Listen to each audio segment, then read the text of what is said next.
Selamat datang di Pojok Santai. Sebelum Anda mendengarkan audiobook ini, kami menginformasikan bahwa channel ini adalah review audio dari buku yang ada di Indonesia. Untuk membaca keseluruhan buku ini, kami menyarankan membeli buku aslinya di toko buku kesayangan Anda, baik offline maupun online. Keberadaan channel ini dimaksudkan untuk membantu Anda mendapatkan pengetahuan dari buku-buku kesayangan Anda.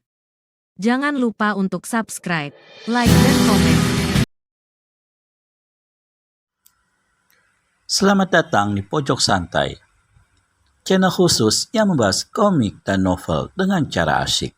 Saka Lintang benar-benar dibuat mabuk kepayang oleh ketampanan Ranggapati alias pendekar Raja Wali Sakti. Namun tak bersambut, akankah Saka Lintang marah? Yuk langsung saja disimak video kali ini.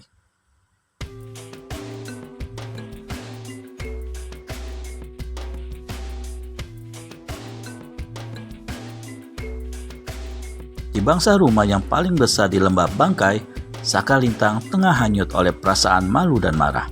Dia benar-benar kecewa dengan sikap Rangga, namun rasa cintanya yang menggebu dapat mengalahkan amarah dan rasa malunya.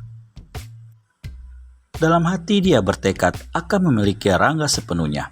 Ketampanan dan kegagahan Rangga membuat Saka Lintang mabuk kepayang.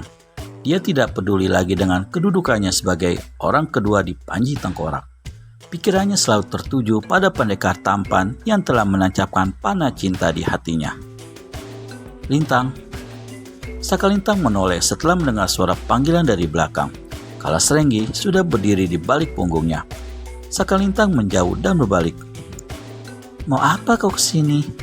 tanya Saka Lintang dengan ketus. Dia tahu kalau Kalasrenggi selalu berusaha mendekatinya. "Aku ingin bicara padamu," saut Kalasrenggi memasang senyum yang menawan. "Tentang apa?" "Tentang kita." Saka Lintang mengkerutkan keningnya. Bagi Saka Lintang, senyum Kalasrenggi seperti seringan serigala liar kelaparan. Sedang bagi Kalasrenggi, melihat Saka Lintang bagai melihat bidadari turun dari kayangan. Bukan rasa cinta yang ada di hati, tetapi nafsu birahi yang berkobar-kobar. "Sejak pertama aku melihatmu, rasanya aku tidak bisa hidup tanpa kau, Lintang." Kalasrenggi mengobrol rayuannya. "Oh, apakah kau pantas denganku?" cibir Saka Lintang. "Kenapa tidak? Aku tahu tidak terlalu jelek untukmu. Tapi kau tidak bisa menandingiku." "Lintang," merah padam wajah Kalasrenggi. "Kalahkan aku dulu, baru kau boleh berkata begitu padaku." Kalasrenggi menelan ludahnya. Terasa pahit. Mana mungkin Saka Lintang dapat dikalahkannya. Ilmu silatnya di bawah gadis ini. Kalasrenggi pernah merasakan jurus tarian bidadari dan dia tak ingin merasakannya lagi. "Bukankah cinta tidak mengenal tingkat kepandaian, Lintang?" kata Kalasrenggi lagi.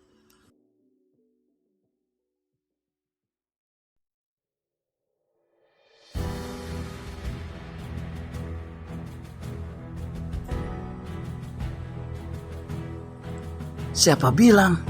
Bagiku, laki-laki yang ingin memilikiku, tingkat kepandaiannya harus lebih daripada aku," tetap ketus suara Saka Lintang. "Oh, seperti pendekar Raja Wali Sakti itu." Kalasrenggi mendongkol. Saka Lintang terkejut. Dia tidak menyangka kalau Kalasrenggi tahu dirinya tengah kasmaran. Ada suara Kalasrenggi memberi isyarat kalau dia tengah cemburu. "Pendekar Raja Wali Sakti musuh ayahmu, musuh Panji Tengkorak, berarti juga musuhmu, Lintang. Bagaimana mungkin kau bisa mengharapkan dia?" Kalasrenggi coba beri pengertian. "Dia bukan musuhku. Aku tidak pernah bermusuhan dengan pendekar Raja Wali Sakti," dengus Saka Lintang. "Mana mungkin dia bukan musuhmu, sedang kau putri ketua Panji Tengkorak. Apa sih urusanmu?" "Jelas ada urusannya denganku. Gete Ireng mengizinkan aku untuk menikahimu. Dan aku tidak rela jika pendekar Raja Wali Sakti merebutmu dari tanganku." "Ih, gila. Siapa sudi menikah denganmu? Kau boleh merangkak di bawah kakiku, tapi jangan harap aku dapat jadi milikmu." Kalasrenggi makin merah mukanya. Kata-kata Sakalintang telah menghina dan merendahkan dirinya. Sungguh panas telinga Kalasrenggi mendengar ucapan Sakalintang itu. Darahnya segera mendidih, bergolak penuh kemarahan. Dengar Sakalintang, penghinaanmu tidak akan kulupakan. Sekarang kedudukanmu masih kuat. Tapi nanti setelah kau lepas dari Getih Ireng, kau akan menyesal. Kalasrenggi mengancam penuh kemarahan. Main ancam segala rupanya. Cibir Sakalintang mengejek. Dasar anak pungut tidak tahu diri. Dengus Kalasrenggi geram. Setelah berkata demikian, Kalasrenggi melompat keluar dari bangsa rumah besar. Hei! Sakalintang terkejut setengah mati mendengar kata-kata terakhir Kalasrenggi. Sakalintang segera melompat keluar, namun Kalasrenggi sudah tak terlihat lagi. Sakalintang celingukan lalu melompat ke atap. Matanya tajam memandang sekeliling, namun Kalasrenggi benar-benar tidak terlihat lagi. Anak pungut, gumam Sakalintang berulang-ulang. Benarkah dia anak pungut? Anak pungut Getih Ireng? Lalu siapakah orang tuanya yang sebenarnya? Setelah didesak, Ambat Girika akhirnya menceritakan asal-usul Sakalintang. Wanita gemuk itulah yang mengurus Sakalintang sejak kecil. Saya diperintah merawat Nini Lintang ketika masih berusia 1 tahun. Waktu itu Panji Tengkorak masih partai kecil. Gusti Getih Ireng masih mencari pengaruh dan kekuatan. Dia mengembara dari satu dusun ke dusun yang lain. Beliau tidak bisa mengurus Nini Lintang, maka sayalah yang diperintah merawat Nini di lembah ini, kata Mbak Girika. Lalu, siapa orang tua saya sebenarnya? Tanya Sakalintang tidak sabar. Sabar dulu Nini, saya akan ceritakan dari awalnya. Mbak Girika menarik napas panjang sebentar. Ketika itu, Gusti Getih Ireng memasuki desa Kalianget. Di desa itu, beliau mendapat perlawanan sengit dari kepala desa. Namun kepala desa itu akhirnya terbunuh bersama istri dan anak-anaknya. Hanya satu yang selamat, seorang bocah perempuan berumur 1 tahun. Anak perempuan itu saya kan, Bi? Celetuk Sakalintang makin tidak sabar.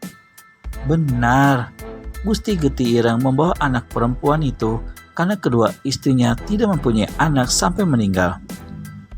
Apakah dibunuh ayah juga? Iya benar, kedua istri Gusti Getih Ireng ingin melarikan diri. Mereka tidak tahan melihat Gusti Getih Ireng begitu kejam membunuh siapa saja yang berani menentangnya. Sakalintang gemetar seluruh tubuhnya. Berbagai perasaan berkecamuk di dadanya. Dia tidak tahu apakah harus marah, kecewa, atau berterima kasih pada ayah angkatnya yang telah merawat dan mendidiknya hingga menjadi seorang wanita yang berilmu. Tetapi, laki-laki itu juga yang membunuh seluruh keluarganya. Sakalintang tidak tahu apakah dia harus membalas kematian orang tua dan saudara-saudaranya. Apakah akan dilupakan saja kejadian itu? Orang yang selama ini dianggap ayahnya sekaligus pelindung yang menyayangi dan dihormatinya itu ternyata pembunuh keluarganya. Haruskah dia tinggal diam? Sakalintang merasa menyesal. Kenapa dia harus mengetahui semua ini?